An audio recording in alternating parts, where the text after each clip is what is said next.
जहां नए कानून के तहत पहली एफआईआर दर्ज हुई है। भारतीय न्याय संहिता 2023 के तहत केस दर्ज किया गया है। दिल्ली के कमला मार्केट थाने में केस दर्ज किया गया है। तो बता दें कि आज से कई बदलाव हैं और ये बदलाव 12 बजे रात से ही हो चुके हैं। बता दें कि फुटओवर ब्रिज के नीचे बाधा डालने पर केस दर्ज किया गया है।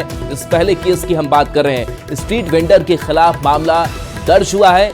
धारा समझिए, धारा 285 के तहत ये मामला दर्ज हुआ है, क्योंकि कई जो धाराएं हैं वो बदली गई हैं इस नए कानून में। और बिहार के बाढ़ का रहने वाला ये आरोपी बताया जा रहा है, जिसके ऊपर पहली एफआईआर दर्ज हुई है। तो नए कानून के तहत पहली एफआईआर की ये कॉपी भी आपको दिखा रहे हैं। 2023 जो भारतीय न्याय संहिता है उसके तहत ये केस दर्ज किया गया है। दिल्ली के कमला मार्केट थाने में केस दर्ज हुआ है।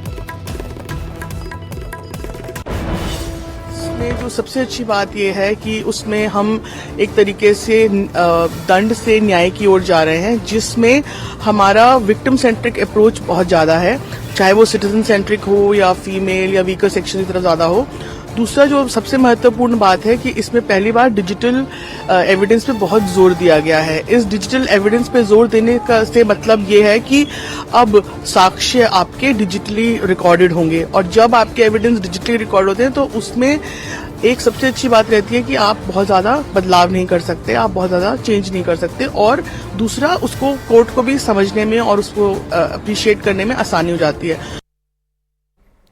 पटना के पुनपुन थाना में डीएसपी कन्हैया सिंह के नेतृत्व में बैठक की गई। इस बैठक में नए कानून और नई धारा को लेकर चर्चा की गई। बता दें कि आज से बिहार समेत पूरे भारत में 3 नए आपराधिक कानून लागू हो गए हैं। भारतीय न्याय संहिता 2023, भारतीय नागरिक सुरक्षा संहिता 2023 और भारतीय साक्ष्य अधिनियम 2023 में ऐसे कई प्रावधान किए गए हैं जो न्याय की प्रक्रिया को मजबूत करते हैं। और बिहार में पुल टूटने का सिलसिला जारी है। किशनगंज के ठाकुरगंज प्रखंड में बूंद नदी पर बने पुल का पिलर धंस गया है। करीब 1 फीट तक पुल धंस गया है। कुकुरपागी पंचायत से प्रखंड मुख्यालय जाने वाली सड़क पर पुल बना है। पुल धंसने के बाद इलाके में चर्चा का विषय बना हुआ है। यहाँ के ग्रामीणों ने पुल की हालत को लेकर विभाग को पहले भी कई बार सूचना दी थी, लेकिन अधिकारियों ने ध्यान नहीं दिया। पुल को लेकर ग्रामीण काफी सहमे हुए हैं। तस्वीर भी हम आपको दिखा रहे हैं। अगर पुल टूटने की बात जो कही जा रही है कि 4 से 5 पंचायत के लोगों का ठाकुरगंज से जो संपर्क है वो टूट जाएगा।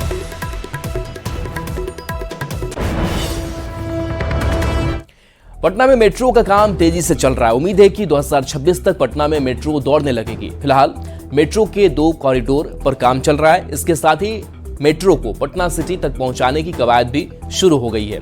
एयरपोर्ट से पटना सिटी तक मेट्रो चले, इसके लिए रविशंकर प्रसाद ने केंद्रीय शहरी विकास मंत्रालय को पत्र लिखा है और पटना सिटी से एयरपोर्ट के बीच मेट्रो चलाने का प्रस्ताव भेजा है।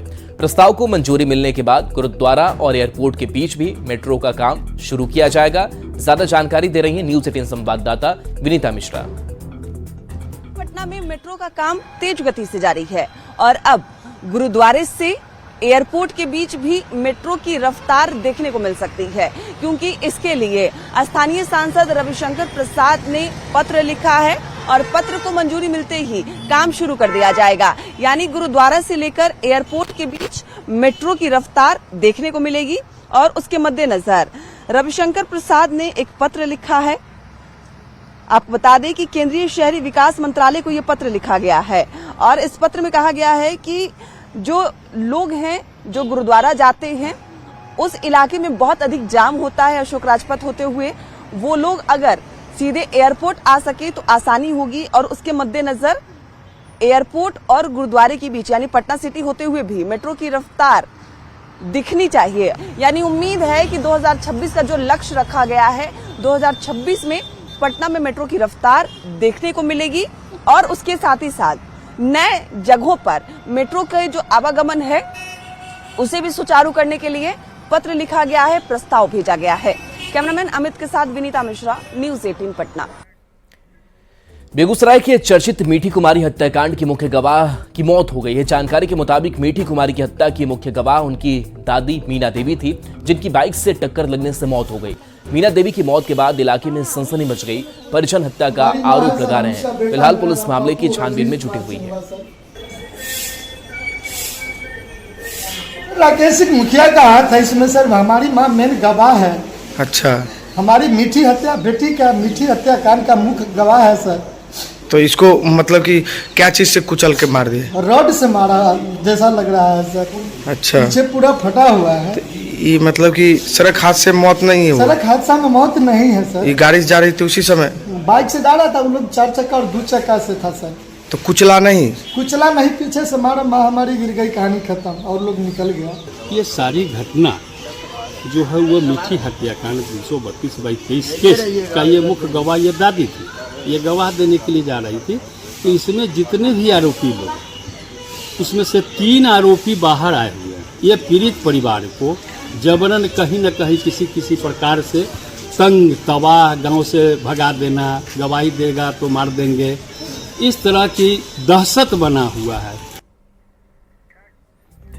बेगूसराय के मंसूरचक थाना क्षेत्र में जमीन विवाद में आरोपियों ने महिला की गोली मारकर हत्या कर दी। आरोपियों ने देर रात घर में घुसकर सोई अवस्था में महिला को गोली मार दी। मृतक महिला के पति ने 3 पड़ोसियों पर हत्या का आरोप लगाया है। फिलहाल पीड़ित पक्ष ने मंसूरचक थाने में आरोपियों के खिलाफ लिखित आवेदन दर्ज किया है। पुलिस फिलहाल मामले की छानबीन में जुटी हुई है।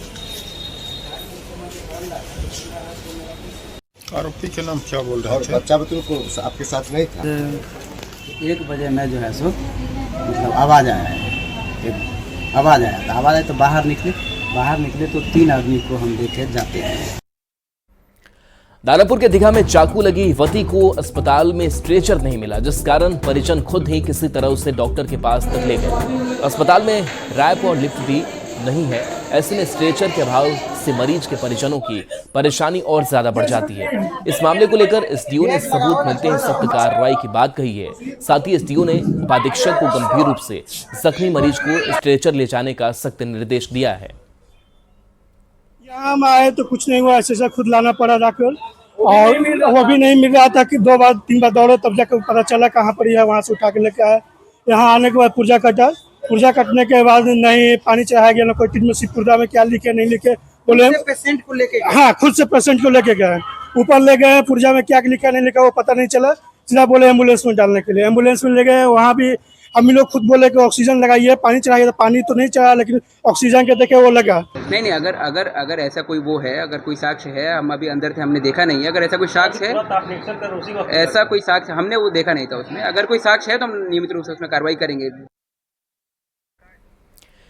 जनरल उपेंद्र द्विवेदी ने नए आर्मी चीफ का चार्ज संभाल लिया है। जनरल द्विवेदी 3रे सेना प्रमुख हैं। वे इसी साल 19 फरवरी को वाइस चीफ आर्मी स्टाफ बने थे। आर्मी चीफ बनने पर द्विवेदी लेफ्टिनेंट जनरल से जनरल रैंक पर प्रमोट हुए हैं। इससे पहले वे सेना के vice chief, northern army commander, DG infantry और सेना में कई अन्य कमांड के प्रमुख के रूप में काम कर चुके हैं। जनरल द्विवेदी ने आर्मी चीफ के तौर पर जनरल मनोज पांडे की जगह ली है। आर्मी चीफ उपेंद्र द्विवेदी को दिल्ली में गार्ड ऑफ ऑनर दिया गया। आर्मी चीफ ने अपने भाई और परिवार के बड़े सदस्यों का पैर छूकर आशीर्वाद भी लिया। इसके लिए इंडिजिनस इनिशिएटिव्स को प्रोत्साहित करेगी